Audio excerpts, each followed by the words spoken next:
somebody told me, they said, you know, what you're trying to do is different than anybody else, and that's going to be a hard road. Like, to completely change a sport, you know, and what they look for in a sport, now that's hard.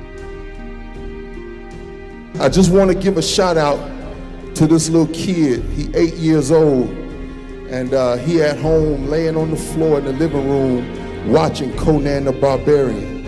And he turned around and he looked at his mama and he said, I want to be a muscle man when I grow up.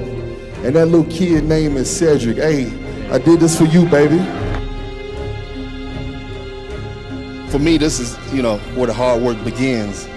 Now that I know I can do it, I got to try to duplicate it. So the impossible just became possible. Yeah. I think the most important part is the process that it takes to get there. Not just the first place, but the process that it takes to finish. You know, and I've been following that process, you know, my whole career.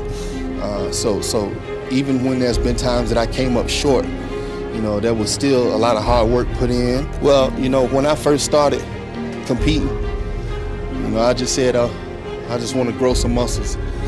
And I won some shows and then turned pro. And then I said, you know, I wonder if I could ever get Arnold to notice me. When he did and when he acknowledged me, for me that was first place trophy already, you know what I'm saying?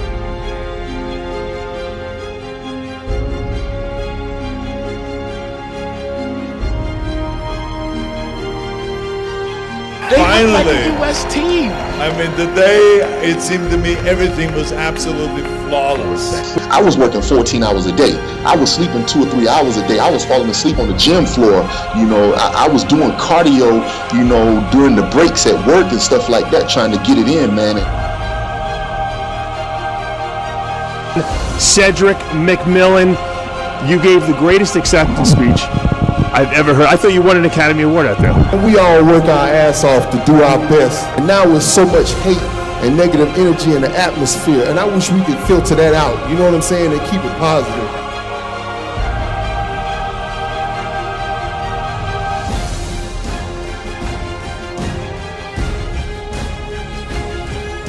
And let me see that twisting back double bicep pose again.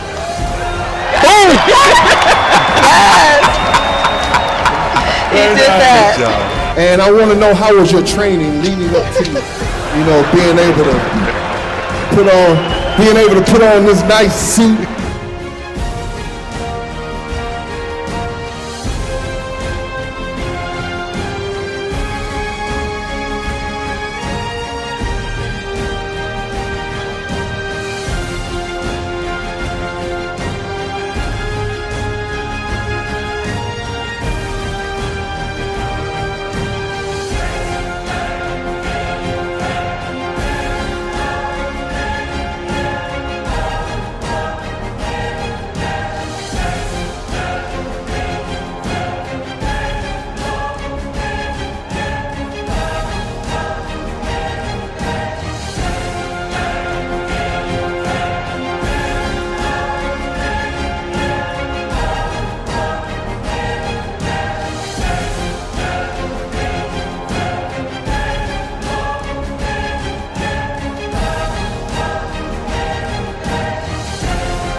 I don't give a damn if I finish 30th in a field of 25. I will go to the gym and I will develop my physique and I will pose my ass off because this is my art and it's what I love. I brought all my food with me. Boiled chicken in distilled water with no seasoning at all. My battles, man, are long before I get on the stage, you know, with myself, my own mind, and, you know, the hard work that I put into the gym. And honestly, the goal for me is, when I look at bodybuilding, I look at it as an art.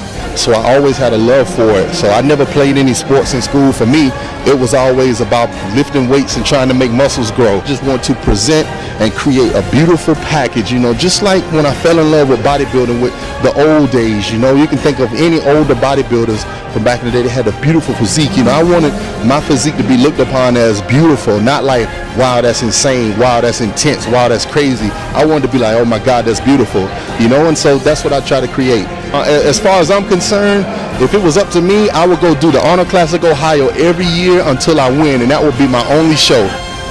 Did Cedric McMillan beat Phil Heath? Yeah, my physique is better than his. You know, I believe that.